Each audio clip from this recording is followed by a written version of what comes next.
बिहार के Muzaffarpur central home में लड़कियों की प्रताड़ना उनके साथ हुई यौन हिंसा के मामले से बिहार शर्मसार हो गया है। मामले की जांच सुप्रीम कोर्ट के मॉनिटरिंग व सीबीआई कर रही है। इसके बाद बिहार के विभिन्न सेंट्रल होम की व्यवस्था दुरुस्त करने के दावे के बीच वैसी ही शर्मनाक घटना फिर सामने आ गई है। जी, आपने सही सुना।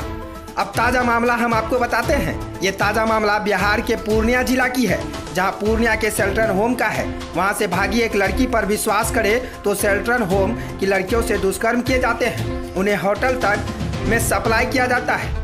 पूर्णिया सदर थाना क्षेत्र के सेंट्रल होम से सोमवार की सुबह 6 लड़कियां भाग गई। उनमें 5 तो पकड़ ली गई, जबकि एक बच निकली। उसी लड़की ने मीडिया के सामने आपबीती सुनाई। उसने सेंट्रल होम के संबंध में बड़े खुलासे किए।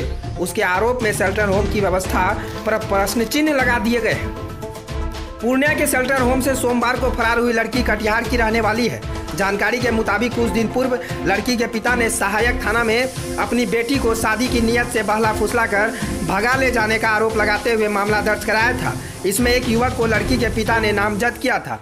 नाबालिग के भाग ले जाने का मामला सामने आने के बाद सहायक पुलिस ने बरामदगी को लेकर कार्रवाई शुरू की। 16 फरवरी को लड़की स्वयं सहायक थाना पहुंच गई। लड़की के माता पिता ने उसे अपने साथ रखने से इनकार कर दिया, तो पुलिस ने उसे 19 फरवरी को पूर्णिया सेंट्रल होम भेज दिया गया।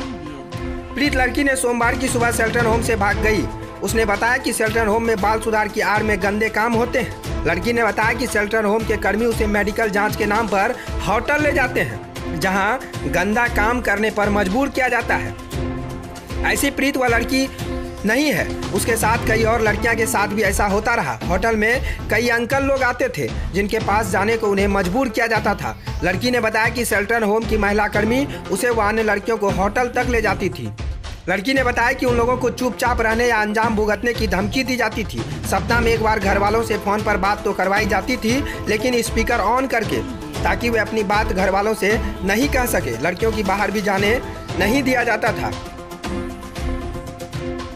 विदित हो कि इससे पहले भी पूर्णिया के एक सेंट्रल होम से भागी सहरसा की एक नाबालिग लड़की ने भी ऐसा खुलासा किया था। बीते गुरुवार को उसने सांसद राजेश रंजन उर्फ पप्पू यादव से मिलकर आपबीती सुनाई थी। उसने कहा था कि वहां रहने वाली लड़कियों के साथ गंदा काम हो रहा है। उसने बताया था कि पूर्णिया सेंट्रल होम में उसके साथ दुष्कर्म किया जाता था। इस काम में 2 अधिकारी भी शामिल थे। उसके अनुसार सेंट्रल होम में बाहर से भी लोग पहुंचते थे, जो अन्य लड़कियों से भी दुष्कर्म करते थे। पीड़ित लड़की ने इस संबंध में सांसद पप्पू यादव को लिखित जानकारी दी तथा इनकी प्रतिलिपि पटना हाईकोर्ट के मुख्य न्यायाधीश को भी दिया गया। अब सवाल उठता है कि एक तो मुजफ्फरपुर कांड लेकर बिहार शर्मसार हो ही गई है। अब तो सवाल बिहार की पूर्णिया की सेंट्रल होम की है, जहां पूर्णिया की घटना को लेकर बिहार फिर से शर्मसार हो गई है।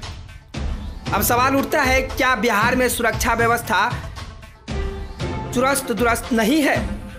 सवाल यह भी है, क्यों लड़कियों के सेंट्रल होम में कोई भी लड़कियां के साथ लड़के क्यों आते थे?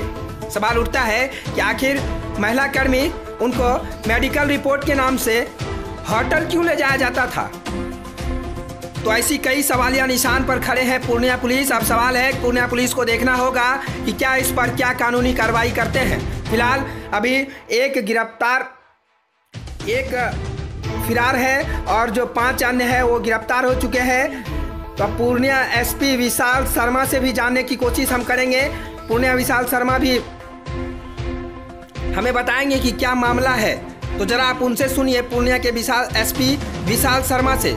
एबीजे न्यूज के लिए पूर्णिया से राजा झा की रिपोर्ट। तमाम खबर की अपडेट पाने के लिए आप हमारे चैनल को सब्सक्राइब करें, साथ में बेल बटन दबाना ना भूलें।